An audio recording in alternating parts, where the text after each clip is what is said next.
আসসালামু আলাইকুম, welcome to BD technology. আজকের ভিডিও টপিক হচ্ছে কিভাবে জিমেলের প্রোফাইল পিকচার অর্থাৎ গুগল অ্যাকাউন্টের প্রোফাইল পিকচার চেঞ্জ করা যায়। তো আমি এর জন্য একটা ব্রাউজার সিলেক্ট করে নিচ্ছি। আমি ক্রোম ব্রাউজারে চলে যাই। যাওয়ার পরে এখান থেকে এই যে একটা আইকন দেখতে পাবেন, এখানে ক্লিক করবেন। এরপর ম্যানেজ ইউর গুগল অ্যাকাউন্ট, এরকম একটা ইন্টারফেস আমাদের সামনে চলে আসবে। এরপর আমরা এখানে ক্লিক করব পার্সোনাল ইনফরমেশনে ক্লিক করার পর আমরা এখানে একটা ক্যামেরার আইকন দেখতে পাবো। এখানে ক্লিক করলে আমাদের সামনে এরকম একটা ইন্টারফেস চলে আসবে, অর্থাৎ আপনাদের পূর্বের যে প্রোফাইল পিকচারটা ছিল সেটা চলে আসবে।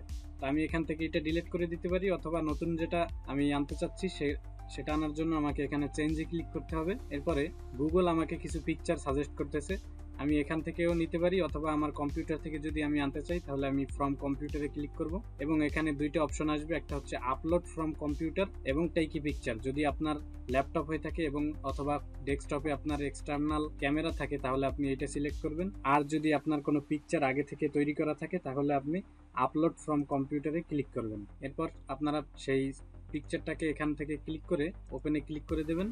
বন্ধুরা, আমার পিকচারটা চলে আসছে। এখন এখান থেকে কিন্তু চাইলে আমি পিকচারটাকে ক্রপ করতে পারবো এবং এখান থেকে রোটেট করতে পারবো। আমার নিজের মতো কাস্টমাইজ করার পরে আমি এখান থেকে নেক্সটে ক্লিক করে দেব এবং এখান থেকে সেভ এ প্রোফাইল পিকচারে আমি ক্লিক করে দিতে পারি। এখন কিন্তু আমার প্রোফাইল পিকচারটা চেঞ্জ হয়ে গেছে। তা আমি যদি একটু হোমে গিয়ে দেখাই, এই যে বন্ধুরা দেখতে পাচ্ছেন আমার জিমেলের প্রোফাইল পিকচার কিন্তু চেঞ্জ হয়ে গেছে। তো এইভাবে চাইলে আপনারা কম্পিউটারের সাহায্যে আপনাদের জিমেল অ্যাকাউন্টের প্রোফাইল পিকচার চেঞ্জ করে নিতে পারেন। এই ছিল আজকের টিউটোরিয়াল। ভিডিও ভালো লাগলে অবশ্যই লাইক কমেন্ট করবেন এবং চ্যানেলে সাবস্ক্রাইব করবেন।